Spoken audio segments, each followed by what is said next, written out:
Donc Dominique Rollin, je suis très content d'être là en tant que secrétaire général de la FEID qui organise cette manifestation, mais je vais parler en tant que IRSTEA, directeur adjoint de l'UMRGO, dans laquelle nous avons une plateforme qui s'appelle le Presti et qui travaille en recherche sur les sciences et techniques d'irrigation.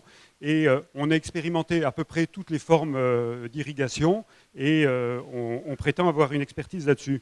Donc, je vais vous parler aujourd'hui. Alors, je suis sûrement pas le plus compétent dans l'Assemblée pour parler du goutte à goutte enterré et de l'optimisation des intrants, mais pour le faire en 10 minutes, on a choisi quelqu'un qui n'était pas forcément très compétent.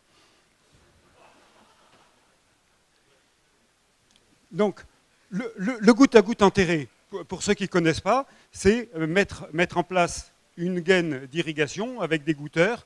Là, on a mis une profondeur de 35 cm. 35 cm, c'est quand on est en travail conventionnel.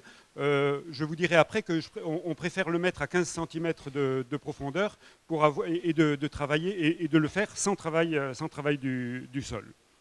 Donc, je commence tout de suite par les avantages et les inconvénients du goutte à goutte enterré. Donc, on limite l'évaporation. Pour les gens qui sont dans la vallée du Rhône, on n'a pas de contrainte de vent. On peut avoir une bonne distribution. On a de faibles besoins en pression. Limitation du développement des adventices. Alors le principe, c'est qu'on apporte l'eau directement au niveau des racines de la plante. On peut apporter en même temps la fertilisation, automatiser, et un des grands avantages que voient les utilisateurs du goutte à goutte, et notamment du goutte à goutte enterré, c'est l'économie de travail qu'on peut avoir. Par rapport au goutte à goutte de surface, le goutte à goutte enterré présente l'avantage de ne pas avoir, d'avoir beaucoup moins de problèmes avec les rongeurs, avec les chasseurs, parce que ceux qui ont mis du goutte à goutte porté dans les vignes, par exemple, on retrouvait souvent beaucoup de plomb dedans, avec les problèmes d'insectes. Et on a essayé de démontrer qu'on pouvait économiser de l'eau et de l'azote et qu'on pouvait l'associer aux techniques de semi-direct. Mais donc, le goutte à goutte enterré reste quelque chose de très technique. Ce n'est pas une technique simple à mettre en œuvre. On a un risque de développement d'un horizon compacté entre la zone racinaire et les lignes de goutteur. On a commencé à travailler sur notre station de la Valette en 2007 sur ces techniques de goutte à goutte enterré. Et en 2013, là où on avait le goutte à goutte enterré avec un travail du sol, on a travaillé le sol dans de mauvaises conditions et on a eu la création d'un horizon compacté entre les lignes de goutteur et les racines de la plante, ce qui fait que les racines de la plante n'avaient plus accès aux bulbes créés par les gouteurs. Donc, il y a quand même un risque important. Parfois, le goutte à goutte enterré n'est pas suffisant et on a besoin d'une irrigation complémentaire pour la levée de la plante, notamment quand le printemps est sec. Un des avantages et un des inconvénients du goutte à goutte enterré, c'est qu'on ne voit pas directement l'effet de l'irrigation. Donc, quand un goutteur est bouché, on peut très bien ne pas le voir. Donc, on a besoin de capteurs supplémentaires pour le voir.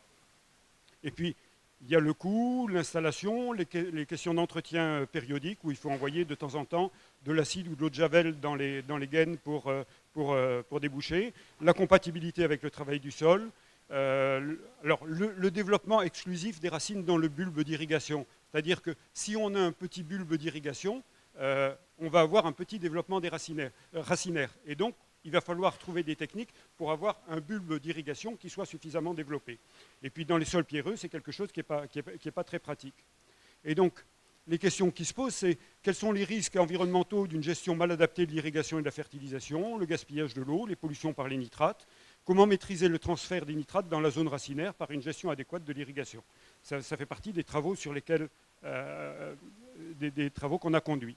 Donc là, vous avez un plan de nos parcelles de la Valette, dans lequel, donc, depuis 2007, on a du goutte à goutte enterré, soit avec du semi-direct, soit avec du travail conventionnel du sol, avec différents écartements, et on a pris une plante, on a travaillé avec une plante type qui est le maïs. Et on a conduit 2 thèses autour du goutte à goutte enterré. Une première sur l'analyse des performances agro-environnementales d'un système d'irrigation localisé enterré en grande culture avec des conditions hydriques restrictives. Donc, quand on a un peu moins d'eau, quelles sont les performances de ce goutte à goutte enterré? Et une deuxième thèse sur la maîtrise de l'azote en système irrigué application au contexte méditerranéen, donc la fertigation en irrigation goutte à goutte enterrée. Et de ces deux thèses, on peut en déduire un certain nombre de conclusions. D'abord, la nécessité du pilotage de l'irrigation, parce que, comme je vous l'ai dit, on ne voit pas l'effet de l'irrigation, donc il faut bien conduire les quantités d'eau qu'on apporte à la culture. Et de cette expérimentation, on a travaillé également en modélisation, qui est tout à fait complémentaire de l'expérimentation, et on a un logiciel de bilan hydrique qui permet de conduire correctement la culture en goutte à goutte enterrée, qui s'appelait Pilote et qui est en train de devenir OptiRig. Donc, on peut avoir des productivités de l'eau d'irrigation qui varient de moins de 2 à plus de 4 kg de grains de maïs par mètre cube. Et on peut avoir une productivité de l'azote qui peut varier de moins de 20 à plus de 40 kg par unité d'azote. Et là aussi, on a une très grande variabilité en fonction de la conduite de la culture. Donc, les résultats essentiels qu'on peut donner, c'est quand on compare l'aspersion et le goutte à goutte enterré, pour le même niveau d'apport d'eau, le rendement sera plus élevé en goutte à goutte enterré qu'en aspersion. On a testé différents écartements de gaines d'irrigation, entre 80 cm, 1,20 m et jusqu'à 1,60 m. Donc 1,60 m, c'est un écartement qui est un peu trop important, mais quand on est en dessous d'1,60 m, pour 80 cm ou 1,20 m, on peut économiser 20 à 30% d'eau par rapport à l'aspersion. Donc quand on est dans des conditions dans lesquelles on n'a pas beaucoup d'eau, on sait qu'on va pouvoir économiser de l'eau. Donc on a une productivité plus élevée de l'eau d'irrigation et importance du pilotage de l'irrigation et de la fumure.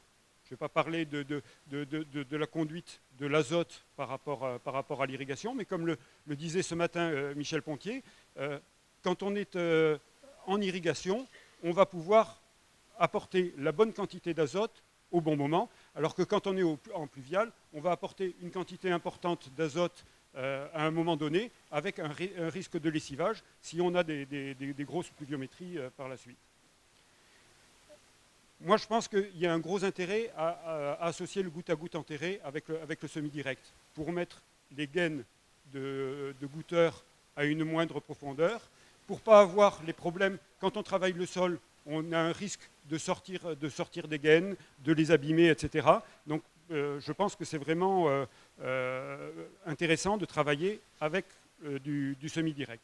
Il y a encore de nombreuses questions qui sont posées, et même si on a commencé, ça fait bientôt 10 ans qu'on a commencé, on a encore beaucoup de questions qui se posent sur l'évolution des coûts et sur les performances dans la durée.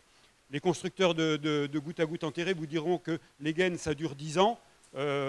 On est quand même un peu sceptique là-dessus. Alors je voudrais terminer par un peu de science-fiction. C'est la possibilité d'utiliser les biostimulants. C'est-à-dire qu'on rêve un peu avec des systèmes de perfusion dans lesquels on apporterait à la fois des stimulateurs de défense par l'eau d'irrigation ou des biostimulants, biofertilisants, activateurs de sol, stimulateurs de croissance ou de développement pour la fertilisation. C'est un peu de la science-fiction, mais on commence à travailler là-dessus. On a des expérimentations qui vont commencer en apportant des bactéries dans l'eau d'irrigation pour améliorer tout le système biologique autour de la sphère racinaire, ce qui permettrait d'améliorer énormément l'utilisation de l'azote, l'utilisation des nutriments. Et même si ça paraît encore un peu science-fiction, moi je pense que c'est quelque chose qui est vraiment très porteur dans l'avenir.